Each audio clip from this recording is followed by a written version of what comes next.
Hey guys, welcome back to my channel, or welcome if you're new here. So today's video is all about how I started running in the past month and a half. That's literally all it's been. How I started, where I am now, how I got here, tips, essentials, what I use, all of the information about running, because I recently did my first 5K since I did one in middle school. Right here, I was number 421. What I was really happy about, and the reason I felt like I could make this video, was just because my goal for the run was to not stop running. Obviously I was jogging, that was my time, so I was jogging at a very slow pace. A dog passed me, but that is okay because I didn't stop, I didn't walk, and that was the first 5K I've ever done running the whole thing. It was actually technically like 3.4 miles. The race had it wrong, but whatever. So it all kind of started with thanks to my boyfriend Joshua. I don't talk about him enough on this channel, but I'm gonna give him a little shout out. He's the one who got me to start running. He wanted me to start running actually last summer because he does cross country with the school.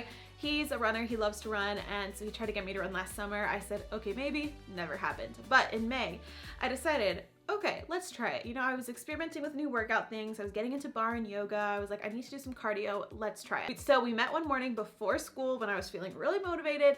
Before school, like at 7 a.m., we ran a mile. And I was like, okay, I know I can jog a mile, but that's all I can do. And he goes, no, you can jog 2 miles. And I said, no, I'm gonna die at 1 mile. So we ran a mile and I was like, okay, I'm dying. I need to take a break. So I took a 5-minute break and then we ran back the other mile.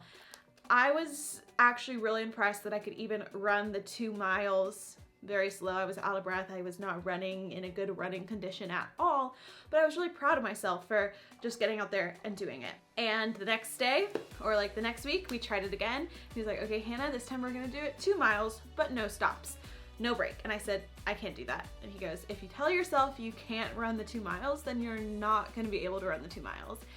And that's when it hit me. Running is so much about mindset. And if you talk to runners, like they'll tell you too, if it's all about mindset, and like if you're in the wrong mindset while running, like when I'm like, oh my gosh, it's so hot outside, I'm running for so long, let me take a break, that's when it's over. You like lost to your mind. Eventually I got up to where I ran 3 miles straight with him and I was like, this is insane. Okay.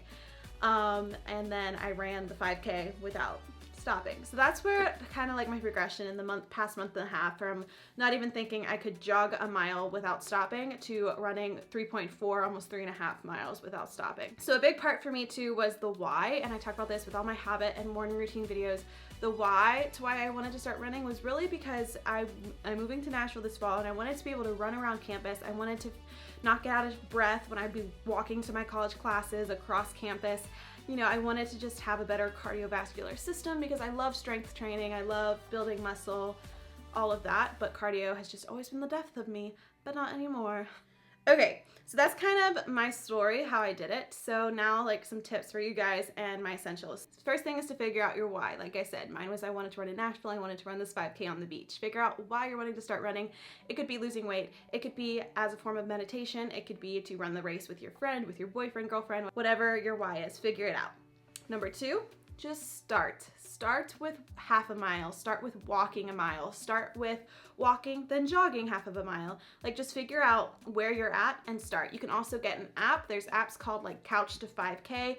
I didn't do one of these because since I was working out previously, I felt like I was a little bit above, you know, the couch level. Like I was working out 2 to 3 times a week with strength training. Like I just got out of tennis season. So I was in shape, just not running shape. So I was like, we're not gonna start with walking a mile, I'm gonna start with jogging it. So that's just where I was at, but figure out where you're at and start there. And then it's all about mindset, like I said. So figure out what's gonna motivate you while you're running, whether that's music. Sometimes I don't feel like listening to music when I run. If I'm just doing more of a casual run, I listen to a podcast, and that's what I do. Joshua, my boyfriend, he likes to talk while running. I actually can't do that. I like to listen to my motivational podcasts. A little tip for you guys is when I'm running, I sometimes will get bored with the podcast if they're talking slow or going on. And I'm like, okay, talk about something interesting. I need to get my mind off of running.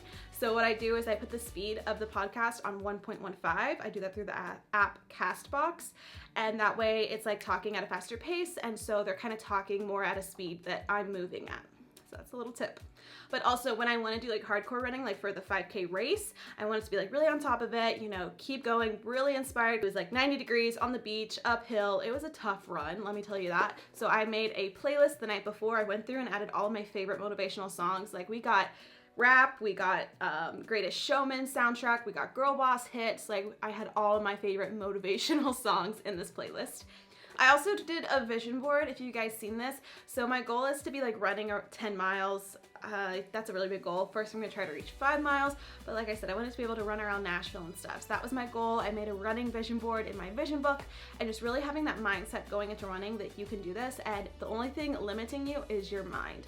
Your body is strong, you are stronger than you think, and keep going even when it feels like you want to quit. And then another tip is to actually be doing strength training too. So if your goal is to be a runner and to run and lose weight that way, that's awesome. But every once in a while, try to throw in one day, you know, that fourth workout where you do strength training, because if you build up your muscles in your legs are gonna get tired less on runs. So have a leg day. You know, my arms, I remember that first time I ran with Josh, my arms were so sore by the end of the run, and I was like, okay, I need to work on my arm muscles so I'm not getting distracted by my arms being sore while running.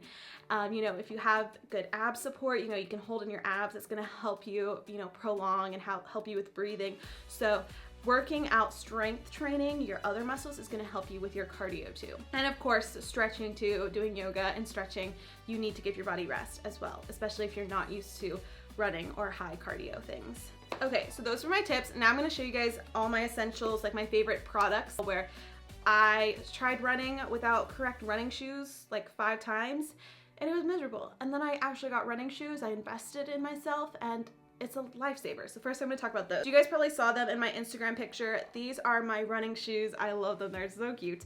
So like I said, I did not have good tennis shoes because whenever I do workouts, like bar, Pilates, yoga, I do that all barefoot. So I didn't really have workout shoes.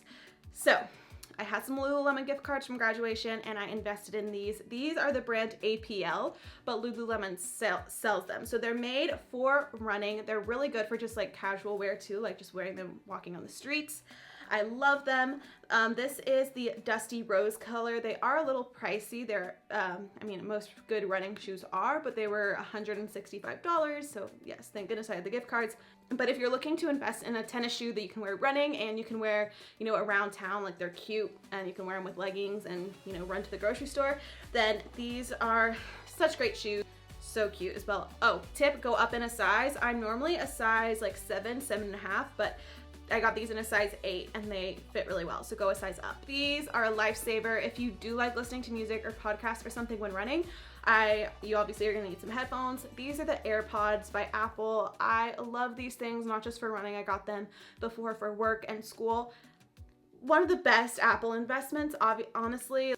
It's just so nice to not have a cord like wrapped around you, strangling you when you're trying to run. That's just, we don't need that. Like I said, I like to use a few different things on my phone when I run, so I always take my phone, I listen to music, or I listen to a podcast, and what I do is I use the app Runtastic. This was recommended to me by Joshua, and I just use the free version, but if you get the pro version, it tells you like every mile or kilometer that you hit, and I love it too because it shows you the map of when you ran. So like when I ran by the beach, it showed the beach. I'm not sponsored by them, guys. I wish I was because I want to upgrade to the pro version, but this is just literally what I do. And I also like it because if you have friends that run or are on the app, you can follow them and it's like a social media feed. And then guys, during my first few runs, I'd be holding my phone, running, listening to my music or whatever, and that was just a pain in the butt. My phone would get all sweaty, it'd slip out of my hand and crack even more. It just wasn't a good thing. So I didn't want the armband because I hear that those are annoying and they fall off and make you feel unbalanced, you know, where you put your phone in, you get the armband.